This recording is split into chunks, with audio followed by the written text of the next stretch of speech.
So there's other English teachers on YouTube that will teach you the phrases and you're supposed to just sit and watch and listen. But in today's English lesson, I am going to get you speaking real, natural English in today's conversation lesson. Let's begin.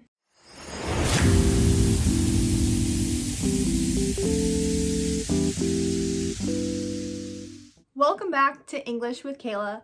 My name's Kayla. I'm a native English speaker and I'm also an English teacher from here in America. In today's lesson, we'll have 3 different English conversations all about friendship, and there'll be a conflict and a resolution in our friendship, and I'll tell you exactly what to say, and you'll get a chance to practice both parts of the conversation for extra speaking practice. In between our conversation, I will explain all of the natural phrases that you will hear and some of the idioms and new vocabulary so that you'll know exactly what we're talking about. And if there's any confusion, you can always ask me a question in the comments of today's video and I will get back to you right away. I want you to know that you can use the link below to receive an email with your copy of the conversation in today's lesson. This will help you study the phrases in the lesson and also the dialogue. So go ahead and click the link below if you're interested in that. So let's start our first conversation. I will be role A and you will be role B to begin. When you hear this sound, that means it's your turn to read your part of the conversation that will be on the screen. So you'll know exactly what to say. I'll give you enough time to read that phrase, but you can always pause the video if that helps as well. Let's start our first conversation. This first conversation is all about a conflict that I am having with my friend. And you are gonna just go back and forth and talk about that conflict. I have to speak out on this issue I've been having with my friend.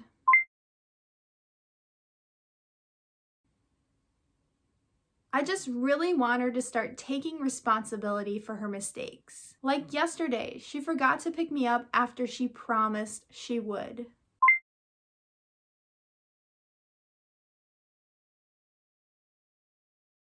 All right, I think I'll take your advice and go have a conversation with her now.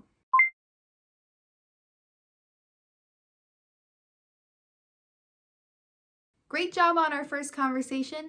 Let's talk about some of the phrases that might be confusing to you if you're learning English. When you speak out about an issue or a problem that you're having, you share your feelings and express your emotions about how you feel about the situation. It's a very common phrasal verb that we use, speak out. When you speak out about something, you are also being very honest about your feelings. You're not hiding any of your negative feelings. You're just sharing it all in the open. When someone says hold it, or they tell you to hold it, it just means stop. Stop and think. It's a very informal way to just say, hey, stop, think, be careful, hold it. So a very common collocation in the English language is take responsibility.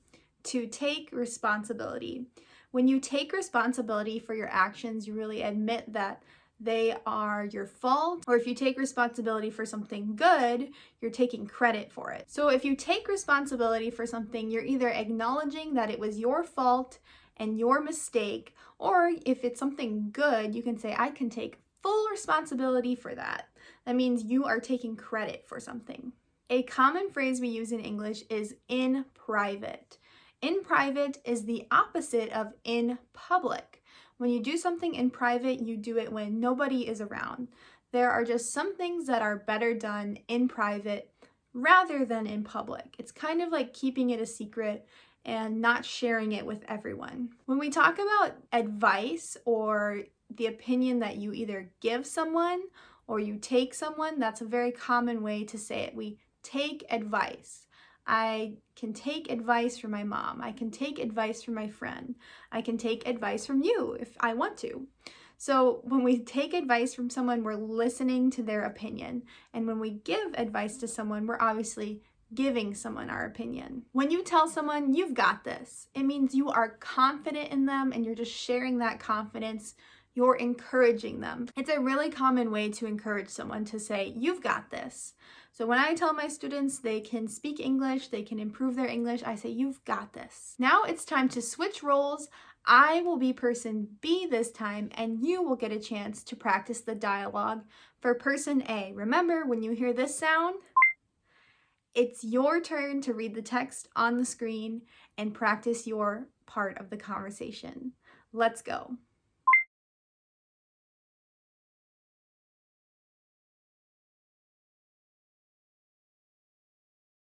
Hold it. Be careful what you say to her.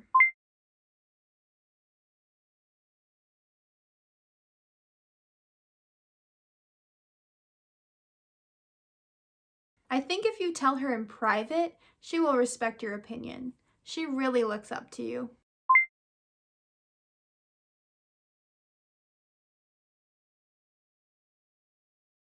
You've got this. Don't be nervous about confronting her. Now it's time for conversation number 2.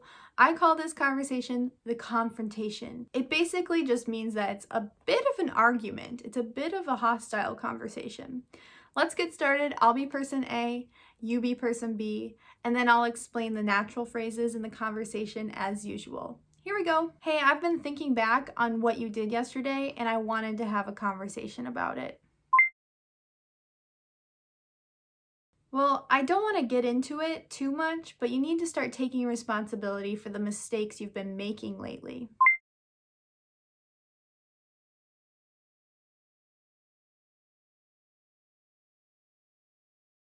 Well, you could at least apologize. I had to wait an extra 30 minutes to take an Uber home.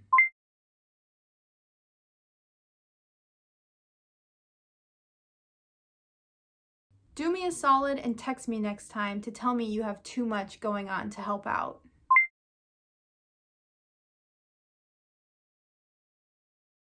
In this conversation, I said I was thinking back. When you think back, it means you were reflecting on something. So I was thinking back on my friend's actions and reflecting on them, and I realized that they weren't very kind. So that's the point of this conversation. When you think back on something, you reflect on it and you think about it later. My friend said that they had to drop off their brother. This means that you take someone in the car and you bring them to their location. You drop them off. They get out of the car and they go to their location.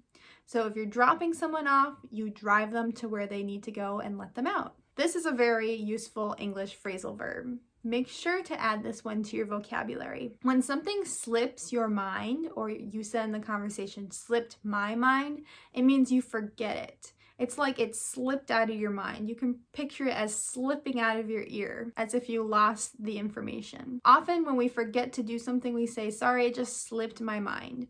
This is a really natural way to say, I just forgot to do it. A really common thing we say when we're mad at someone in the United States is you could at least apologize. I just wanted to teach this phrase because it's really common. It just means that at the minimum, you could just say you were sorry. Sometimes people are stubborn in arguments or confrontations and they won't apologize and will say you could at least apologize. That just means like take a little bit of accountability, take responsibility for your actions. A funny phrase that I wanted to throw into this lesson is to take an Uber. Someone asked me the other day what it means to take a taxi, and I thought that was funny because I don't hear many Americans say that anymore. There are some taxis, but it's way more common to use the apps Uber and Lyft. So Uber or Lyft. Take an Uber or take a Lyft means take a taxi. Have someone else pick you up. When you talk about something that you have experienced in the past, you say, I went through it. Or, sorry, you're going to have to go through it means that you're sorry that they're going to have to experience it. So if someone has a family member die, we often say to them, sorry you have to go through this. That means we're just sorry that they have to experience it. In this case, my friend said to me, I'm sorry that you had to go through waiting for an Uber. It didn't sound super genuine to apologize like that, so that's kind of the point of this confrontation. Another common phrase, I would like to know if you have this in your native language as well, as we say, it's not the end of the world. Or sometimes if something is really bad and we think it's worst case scenario, not literally, but we'll say, oh, it's just the end of the world. It's not the end of the world means it's not the worst case scenario. You actually would not want to say this to someone who is having a bad day or having something bad that they're going through. If you say it's not the end of the world, it means that it's not that bad of a situation. So this is actually a slang phrase, do me a solid. That means do me a favor. If you want someone to do a favor for you, you can start by saying, hey, do me a solid and hand me that pencil, or do me a solid and help me lift this. Something that's going to be a favor for you. A solid means a favor. With apologies in English, we often either accept them or reject them. We don't say, I'm going to reject your apology. We'll just say, I'm not going to accept your apology. If you don't think that someone is genuine in saying sorry, you do not accept their apology. But if you forgive them and you feel like they are really sorry for what they did, you can accept their apology. Again, let's switch roles. I will be person B, you will be person A, and make sure to start speaking your part when you hear this sound. Here we go with the role reversal of our conversation.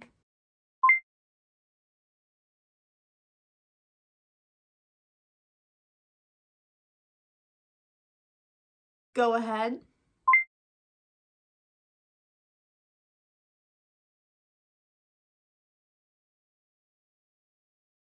I had to drop off my brother.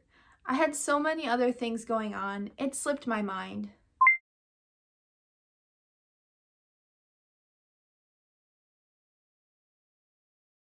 I'm sorry you went through that. It's not the end of the world, though.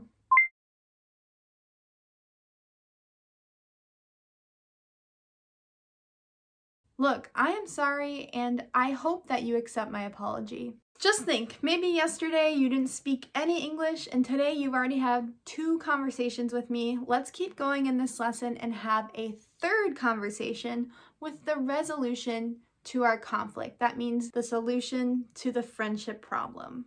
I'll be person A, you be person B. Let's go. Thank you for making it up to me. I really appreciate the gift you sent.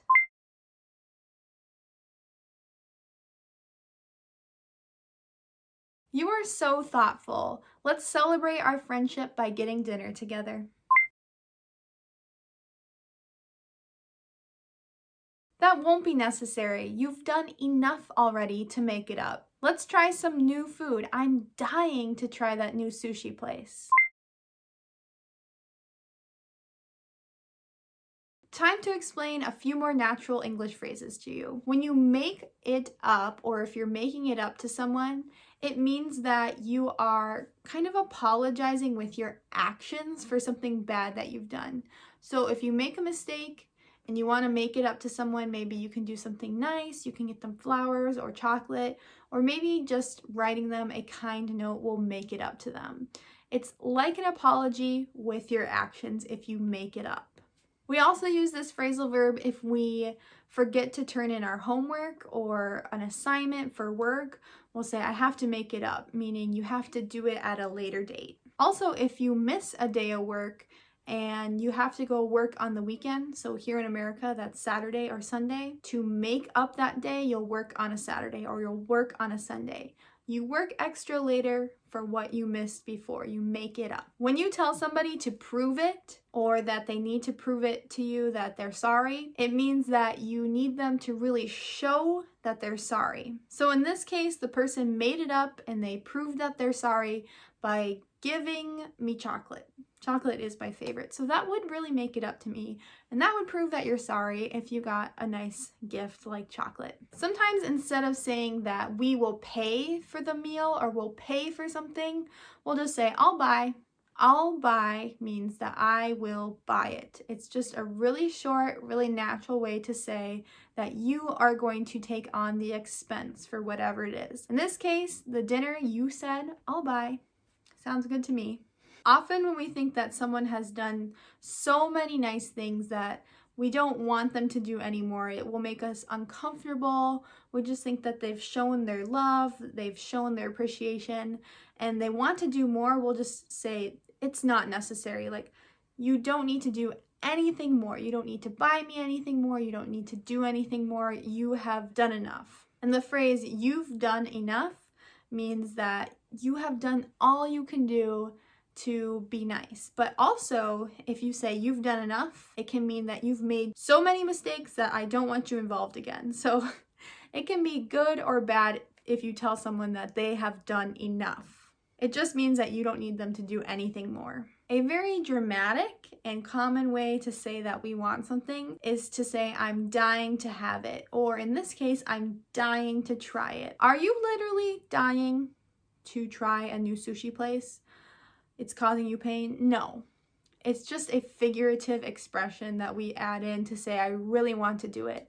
I'm dying to try the new sushi place means I really, really want to try the new sushi place. Another slang phrase for you in today's lesson is say no more. When you just really understand what the person's saying and you totally agree with them, you can say no more. The person was dying to try the sushi place and their friend said, say no more. Like, I agree with you, let's do it. It's time for our last conversation of the day. I will be person B, you will be person A. Let's get started.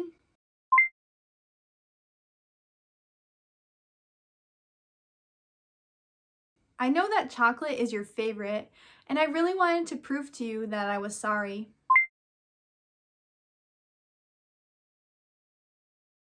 Okay, I'll buy. I still feel really bad about forgetting to pick you up.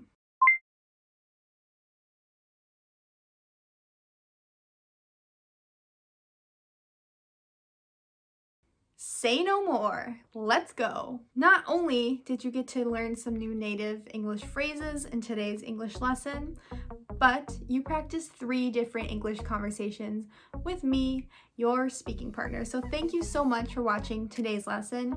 If you liked it, I would encourage you to go try out this English lesson right here, where we have a conversation about an imaginary birthday party. It's just like this speaking lesson, but even more for you to practice. Make sure to subscribe, like this video, it's so helpful, and I'll see you in the next English lesson.